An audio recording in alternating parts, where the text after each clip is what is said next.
Olá, futuros joguistas, tudo bem? Bem-vindos a esse vídeo aqui que é especial para você, enxadrista ou pessoa que não sabe jogar xadrez, que tenha um pouco de dificuldade de decorar as peças, os ideogramas japoneses. Nesse vídeo eu vou ensinar shogi do zero usando peças ocidentalizadas, peças com símbolos parecidos com o do xadrez. Então, para começar, a gente tem que ir no site Lishogi. Então, para começar, a gente entra no navegador e escreve lishogi.org, a gente dá um enter e entramos no site do Lishogi. Muito bem, e depois de entrar no site do Lishogi, percebemos que, claro, primeiro você tem que fazer o login, senha, para a gente poder fazer esse procedimento. Percebemos que o tabuleiro, as peças estão com ideogramas japoneses, né, com os kanjis. Como a gente faz para mudar isso? A gente clica aqui no seu perfil, né, e aqui a gente consegue mudar o tipo de peça, né? Aqui tá em inglês, tá até piece set. E agora a gente pode escolher qualquer tipo de estilo aqui adequado do seu gosto, né? Então vamos usar para esse tutorial. Vamos usar esse estilo, que eu acho que é o mais parecido com o xadrez. Muito bem. Depois de mudar as peças do Lishogi, vamos para as peças, né? No shogi, o shogi tem 8 peças diferentes, né? Diferente do xadrez que tem 6 peças. Quais são as peças do shogi? Temos o rei. O objetivo do shogi é capturar o rei, diferentemente do xadrez, que o objetivo do xadrez é fazer checkmate. Temos o rei, temos os peões. Deixa eu colocar a posição inicial. Então, essas peças são os peões, bem parecido com o peão de xadrez, né? Aqui no shogi tem um bispo e uma torre. Essas peças são o bispo e a torre. Temos o cavalo também no shogi, cada pessoa tem 2 cavalos. Então, os peões, bispo, torre, cavalos. Essas do canto são as lanças. Temos aqui a ponta da lança. O rei aqui no centro, né? Cada um tem um rei. E no shogi temos generais, né? Ao lado do rei temos os generais de ouro. E ao lado dos generais de ouro e entre os cavalos temos os generais de prata. Então vamos lá peça por peça. Vamos à movimentação e captura. Aqui no shogi a gente captura da mesma forma que movimenta, diferentemente do xadrez em que temos algumas exceções no xadrez, né, que o peão anda para frente, só que captura na diagonal. Aqui no shogi o peão anda para frente uma vez só e captura para frente. Se tiver um peão na frente dele, por exemplo, ele captura. Então é muito difícil de travar o jogo no shogi, bem difícil. É possível, mas é bem difícil. Então o peão anda para frente e captura para frente. Vamos para o rei. O rei, como no xadrez, ele anda para uma casa em todas as direções. Somente uma casa. Depois vamos para... deixa eu ver aqui. Vamos para a lança. A lança, ela anda para frente quantas casas forem possíveis, né? A lança não pula. E a captura do shogi se dá da mesma forma do xadrez. A gente coloca a peça no lugar da peça do oponente aqui, na casa do oponente aqui. E aí a gente consegue capturar a peça. Então a lança só anda para frente, não anda para trás, não anda para o lado, só para frente. Só a gente imaginar que está jogando uma lança, né? Então a lança só vai para frente. O cavalo do shogi também anda em L. Porém, o cavalo do shogi só anda nessas duas, só vai para essas duas casas. Então ele só anda para frente, só pula para frente, né? Eu sempre brinco, né? Quando eu ensino o cavalo do shogi pro pessoal, né? Fala assim, nunca vi cavalo pulando para trás, né? Nem pro lado, na vida real, né? Então só vejo o cavalo pulando para frente. Então é mais coerente com a realidade. Então anda em L, pulando para frente, somente para essas duas casas, não volta. Então já percebemos um detalhe, uma semelhança entre a lança, o peão e o cavalo. São peças que só andam para frente. Elas não voltam, só vão para frente. Certo? Então vimos a lança, o peão, o cavalo e o rei, né? Agora vamos para o bispo. O bispo anda em diagonal, como o bispo do xadrez. quantas casas forem possíveis. Ok? Não pula como as outras peças. Aliás, eu esqueci de mencionar. Cavalo é a única peça que pula no shogi. Se tiver ele pode pular tanto peças amigas quanto do oponente. Ok? E vamos para o bispo na diagonal e vamos para a torre agora. A torre anda em cruz quantas casas forem possíveis. Certo? Bem tranquilo. Essa peça é a torre. Essa peça é o bispo. Agora vamos para as peças que não tem mais duas peças que não tem no xadrez. Primeiro, o general de prata. O general de prata, ele anda para frente, diagonal para frente e diagonais para trás. Então a gente imaginar que ele anda em X e para frente. Um X e para frente, certo? Então esse é o general de prata. E também temos o irmão dele, o general de ouro. O general de ouro, ele anda para frente, diagonais para frente, pro lado, para frente, diagonais para frente, pro lado e para trás. Percebam que se a gente tirar a parte de movimentação para frente, uma peça é complementar da outra. Percebemos que o ouro não movimenta para a diagonal atrás, já a prata movimenta. E o ouro movimenta para os lados para trás e a prata não tem esses movimentos, né? Então tirando essa movimentação para frente, um é complemento do outro. Olha só que interessante. Um complementa o outro. Então essas são as peças do shogi, né? 8 peças: peão, lança, cavalo, general de prata, general de ouro, bispo, torre e o rei. 8 peças diferentes. Qual é a grande diferença, né? Qual o grande charme do shogi? Qual que é a grande diferença em relação ao xadrez? A grande diferença é a seguinte: percebemos que aqui do lado são as peças que a gente captura, né? Imagina que a gente tenha um general de ouro em mãos e o rei do oponente esteja nessa configuração, né? A ponto de tomar checkmate. A grande diferença do shogi para o xadrez é a seguinte: a gente pode pegar a peça que a gente capturou do oponente e colocar de volta em campo, inclusive dando checkmate. Esse é o grande ponto, a grande diferença entre os dois jogos. Então, essa questão de reposição, que muita gente gosta de falar de regra do drop que vem do inglês, deixa o jogo muito mais dinâmico, muito mais violento. Então aqui a gente consegue fazer checkmate usando peças da mão. Então o jogo, as peças do shogi nunca acabam. Porque no xadrez, né, vai chegando no final do jogo, as peças vão acabando. E aqui as peças não acabam. Só vai trocando de mãos, né? Então, essa é uma forma de dar checkmate. Inclusive esse checkmate, por que é checkmate? Primeiro que é check, né? Qual é a definição de check? É quando a gente faz uma jogada em que ameaça a captura do rei no próximo lance. Então, vou dizer que é um check para começo de conversa. Por que é o check? Porque como o ouro movimenta para frente, ele está ameaçando o rei aqui, né? Primeiro ponto, o rei não consegue capturar o ouro. Por quê? Porque o ouro está com apoio desse peão.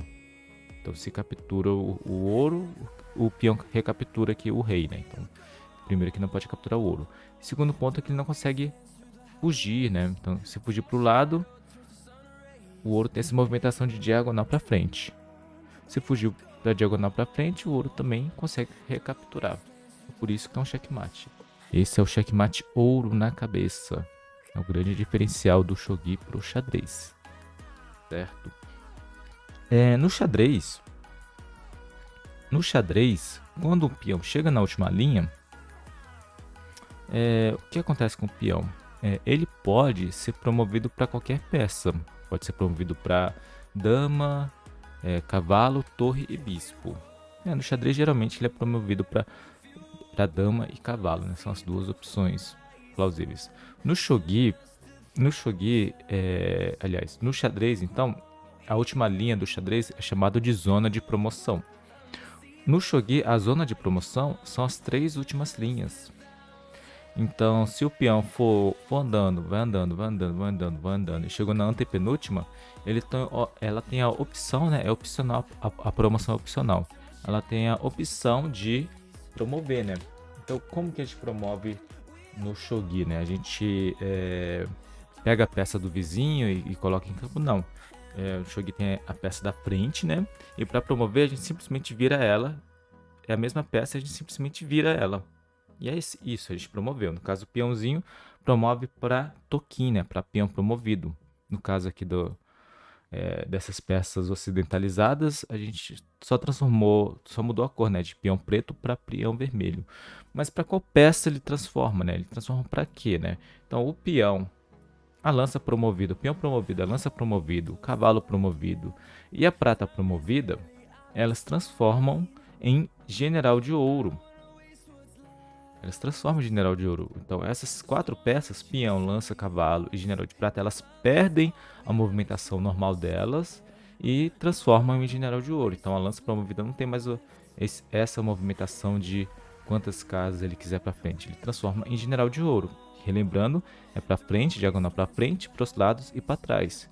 Cavalo, mesma coisa. Perdeu a propriedade de cavalo, mas ganhou os lances do ouro, general de ouro. Prata, mesma coisa. Perdeu a diagonal para trás, mas ganhou pro lado e para trás, né? Então, geralmente, é bom sempre promover? Nem sempre. Tem alguns casos em que a não promoção é melhor. Vou dar um exemplo aqui agora, né? Por exemplo, temos aqui essa situação em que há um peão promovido aqui, vigiando aqui a fuga do rei. Imagina que temos um cavalo aqui nessa casa, né? E o cavalo é a vez do atacante, né? O cavalo pode pular para essa casa. Mas percebemos, se ele promover para cavalo promovido, ele não faz cheque. Mas se ele manter como cavalo, ele faz cheque. Inclusive, nesse caso, é um checkmate, né? Porque o rei do oponente não consegue fugir, porque o peão promovido está vigiando essas casas. Então, nesse caso, é melhor a não promoção. Certo? Então, tem casos em que não promover é melhor. Eu falei da questão de colocar peça. Então, a gente pode colocar peça de qualquer forma? Não necessariamente, né? Tem algumas regras aqui. Por exemplo, o peão, a lança e o cavalo, não faz sentido colocá-los na última linha. Porque como são peças que só andam para frente, eles não teriam mais movimentação válida. Então a gente não pode colocar uma peça onde ele não tem uma movimentação aqui válida na regra, né? Não pode. Então esse tipo de jogada é proibido. E tem mais 2 regrinhas aqui, né? Por exemplo, a questão do peão. A gente só pode colocar um peão em uma casa onde... Uma casa não, né? Desculpa. Em uma coluna onde não tenha peão. Por exemplo, aqui, né? Vamos ver esse caso. Imagina que a gente tem 2 peões em mãos e temos essa configuração, essa estrutura de peões aqui. Então, a gente não poderia colocar o peão aqui, né? Essa regra chama de Nifu. Ni é 2 e Fu é peão. Então, não podemos colocar 2 peões na mesma coluna, que já seria derrota no ato. Então, a gente não pode colocar o peão nessa coluna, nessa e nessa. Nessa também não, e também nessa não podemos. A gente poderíamos colocar nesta coluna e nessa, né? Nessas 3 colunas. Então aqui seria válido em qualquer ponto, né? Não qualquer ponto, né? A gente viu que não pode colocar na última linha, né? Lógico. Não pode colocar na última linha. Mas e se na coluna tiver um peão promovido? A gente pode colocar peão? A gente pode colocar peão, né? Porque peão promovido não é peão. Peão promovido já subiu a patente dele. Ok? Outro ponto, né? A gente pode colocar uma peça no campo, na zona de promoção já promovida? Não pode. A gente não pode colocar a peça já promovida, não. Primeiro a gente coloca a peça normal e a gente só consegue promover ao movimentar a peça. Então não existe a jogada de colocar a peça e no outro lance só virar a peça, não. A gente tem que movimentar e assim que a gente movimenta, a gente consegue transformar ela em outra peça, né? A gente consegue promover a peça. Outra regra que... Outro lance proibido é o seguinte, a gente não pode fazer checkmate colocando um peão. A gente não pode fazer checkmate colocando um peão. Por exemplo, esse caso aqui, se a gente tiver peão em mãos, deixa eu mudar um pouquinho aqui a configuração. Se tivermos peão em mãos, a gente não pode pegar o peão e colocar direto aqui, por exemplo, na cabeça do rei, dando checkmate. Então não pode dar checkmate colocando o peão. Mas poderia fazer checkmate se a gente usar o peão do campo e movimentá-lo. Aqui já seria uma jogada válida. Percebe? A gente só não pode dar checkmate colocando o peão. Se, por exemplo, a gente colocar um peão... se colocar o peão for apenas um cheque, não tem problema. Então aqui o rei ainda pode fugir e tá salvo, né? Então não tem problema. Ou se temos uma situação, por exemplo, assim, por exemplo, tem duas pratas, um ouro e um rei aqui, a lança, e a gente tem peões em mãos, um peão em mão. A gente coloca o peão, percebe que aqui, se a gente colocar o peão aqui, ainda não é checkmate. Ainda não é checkmate. Por que não é checkmate? Porque ele poderia capturar com ouro, né? E aí a gente finalizaria recapturando aqui com a prata. Certo? Então, cheque com peão pode, né? Só não pode fazer checkmate colocando o peão. Pode fazer cheque com peão, pode fazer checkmate movimentando o peão. Muito bem.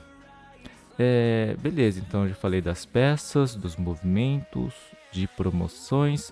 Não falei de todas as promoções, né? Eu esqueci de falar eu falei da promoção do peão, né? Da lança, do cavalo, da prata, né?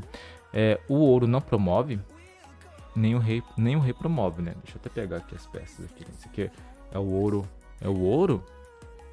E se a gente observar aqui atrás, o ouro não promove, né? Ele não tem promoção. O rei também, né? O rei também não tem promoção. Deixa eu pegar um rei aqui. O rei, né? Essa peça é o rei.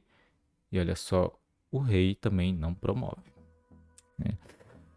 Certo. E o bispo e a torre, como eles se movimentam depois da promoção? O bispo, se ele chegar na antepenúltima coluna, geralmente é bom promover, né? Não tem muito o que pensar do bispo. O bispo mantém a movimentação de bispo dele, que são diagonais quantas casas quiser. E ele ganha uma casa na vertical e horizontal. E a torre, de forma análoga, quando promove, ele mantém a movimentação horizontal e vertical dele e ganha uma casa na diagonal. Então, são peças que ficam extremamente fortes. Tanto o bispo promovido quanto a torre promovida. Tanto é que, assim, já adiantando um pouco a questão de estratégia, um dos grandes objetivos do meio-jogo é promover uma dessas duas peças para iniciar o final de jogo. Muito bem. Então, deixa eu ver se eu esqueci alguma coisa. Então, eu falei de movimentação, captura, promoção, reposição de peças, lances proibidos. Eu acho que é basicamente isso, né? A posição inicial é feita dessa forma, né? Os peões ficam na terceira linha, o rei fica no centro da primeira linha, ao lado do rei ficam os generais de ouro, ao lado dos generais de ouro ficam os generais de prata, aqui ficam os cavalos, nos cantinhos as lanças, e acima do cavalo da esquerda tem um bispo, né? Percebe que é o cavalo da esquerda do seu ponto de vista, né? Que é o ponto de vista do oponente, então é a esquerda do oponente, né? E acima do cavalo da direita temos a torre, certo? Então, basicamente isso. Então, esse foi um vídeo especial para vocês, jogadores de xadrez, e para quem não gosta de kanjis, né? É isso. Espero que vocês, que com esse vídeo, né, vocês comecem a jogar shogi. Eu recomendo usar esse site mesmo, o Lishogi, e caso vocês queiram entrar numa comunidade, de shogi, tem uma comunidade do Clube Nacional de Shogi. Eu vou deixar o link do WhatsApp dele, do Discord aqui embaixo, e também o link do Lishogi embaixo também na descrição. Muito obrigado e boa sorte nessa jornada.